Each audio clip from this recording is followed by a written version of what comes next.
Cliff Richard, born Harry Roger Webb in the final years of British India, spent his early childhood in Lucknow. His early memories are warm, full of the comfort that came with the Asian sun. However, as the political unrest of the time grew louder and the winds of independence stirred, the Webb family packed their belongings and sailed back to England.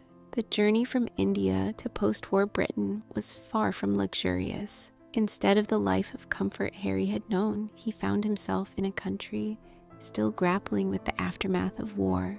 In the small town of Hertfordshire, life was hard, marked by rationing and limited opportunities. It was here, amid this difficult transition, that Harry developed a burning desire to prove himself. Music became his escape, the thing that allowed him to dream beyond his circumstances. The transformation. Harry Webb becomes Cliff Richard. By his late teens, Harry Webb had shed his childhood name and re-emerged as Cliff Richard, a name that conveyed both strength and ambition. He was determined to make an impact, and music was his vehicle for doing so. His transformation was catalyzed by the electrifying influence of American rock and roll, particularly the rebellious sounds of Elvis Presley and Little Richard. With his newly formed backing group, initially called the Drifters and later the Shadows, Cliff recorded his debut single, Move It. Unlike the polished pop sounds of the time, it was raw, sharp, and unapologetically rebellious. Within weeks, Cliff Richard became Britain's first true rock and roll star. Teenagers everywhere went wild for him, and his rise to fame felt like the dawn of a new era in British music. The public had a new idol, and it was one who would change the music landscape forever. The burden of fame, personal sacrifices, and tragedy.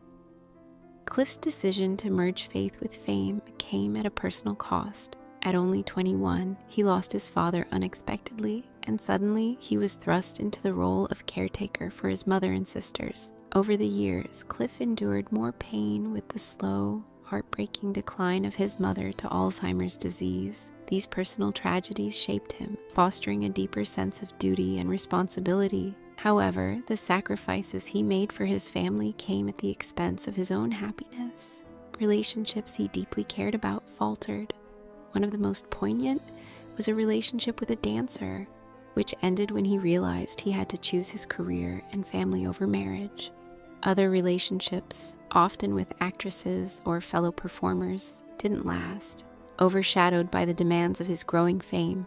Cliff, however, held firm to his beliefs and responsibilities, finding strength in his faith as the Beatles and other groups came to dominate the music scene. The enduring friendship, Cliff and Olivia's legacy. Despite the heartbreak, Cliff and Olivia remained lifelong friends. Their chemistry, both on and off stage, never disappeared. For over 40 years, they sang together, including the famous duet Suddenly for the movie Xanadu. Their final performance together took place at Cliff's 75th birthday concert at the Royal Albert Hall. Neither of them could have known that it would be their last onstage duet.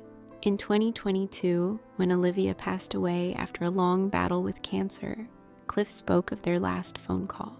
He described her voice as cheerful, hiding the pain of her illness. For him, Olivia's death was not a traditional loss. He said she had simply stopped living, a testament to the deep bond they shared. This unspoken love story became one of the quiet tragedies of Cliff's life, as he carried a love that never fully bloomed. A career comeback, the return of Cliff Richard. By the mid-1970s, Cliff Richard's career seemed to be faltering. He went an entire year without placing a single song on the charts, and it seemed like his time had passed. Younger artists were emerging, and Cliff, once the face of rock and roll, seemed outdated. However, just when critics were ready to write him off, Cliff made a triumphant return. In 1976, he released Devil Woman, a dark, hard-edged track that marked a significant departure from the wholesome image people had come to associate with him. The song hit the charts, climbing into the top 10 in both Britain and America, selling more than 2 million copies. It was a successful reinvention, and Cliff's return to relevance was sealed. The album's success, coupled with support from fellow rock legends like Jimmy Page and Elton John, proved that Cliff could adapt and thrive in the changing music landscape. The phenomenon of Mistletoe and Wine. Cliff's career continued to evolve, and by the 1980s, he was firmly back on top. In 1988, he released Mistletoe and Wine, a Christmas song that became a massive hit. What began as a simple holiday tune turned into a phenomenon, shooting straight to #1 and staying there for weeks. It became the best-selling single of the year, earning platinum status. The success of Mistletoe and Wine was another testament to Cliff's ability to stay relevant. It was a song that continued to bring in royalties every holiday season, ensuring his place in the music industry for years to come. By the late 1980s, Cliff was once again at the top of the charts, having proven that he was far from being just a relic of the past. His musical journey had entered a new phase of success, a bold stand, the Millennium Prayer. In the late 1990s, despite his success, the music industry still seemed to doubt Cliff Richard's place when he released the Millennium Prayer, which set the Lord's Prayer to the tune of Auld Lang Syne. Radio stations rejected it, deeming it irrelevant for younger audiences. Critics mocked the song, and it seemed like this could be the end of Cliff's career.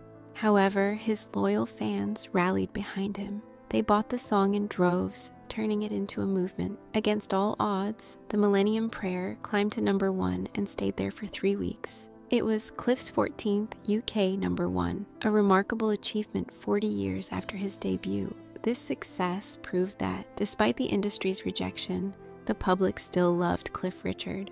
The song became not just a hit, but a statement that resilience and public support could silence doubt. The Raid that shook a legend.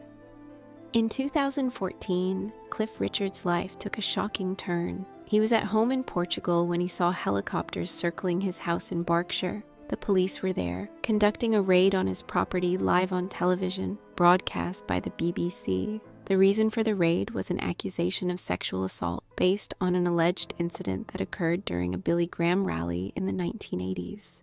The story quickly fell apart with details that didn't add up, but for nearly 2 years, the police pursued the investigation with no evidence. The case had a devastating effect on Cliff. His reputation was dragged through the mud, and his mental and physical health began to suffer. The BBC's sensationalized coverage only worsened the situation. Eventually, the case was dropped, but the damage had been done. Cliff's name had been tarnished, and it would take years for him to regain a sense of peace. A legacy of resilience. Despite the public humiliation and personal trauma he endured, Cliff Richard's resilience remained unmatched. His career had already spanned decades, and his achievements were unparalleled. He had sold over 250 million records, raised millions for charity, and remained a beloved figure in British culture. However, the raid and the subsequent media circus left a lasting scar. The years spent defending his innocence and reputation were painful. But in 2018, a high court ruled in his favor, awarding him damages for the violation of his privacy. While this victory was significant, it could never erase the emotional toll the ordeal had taken.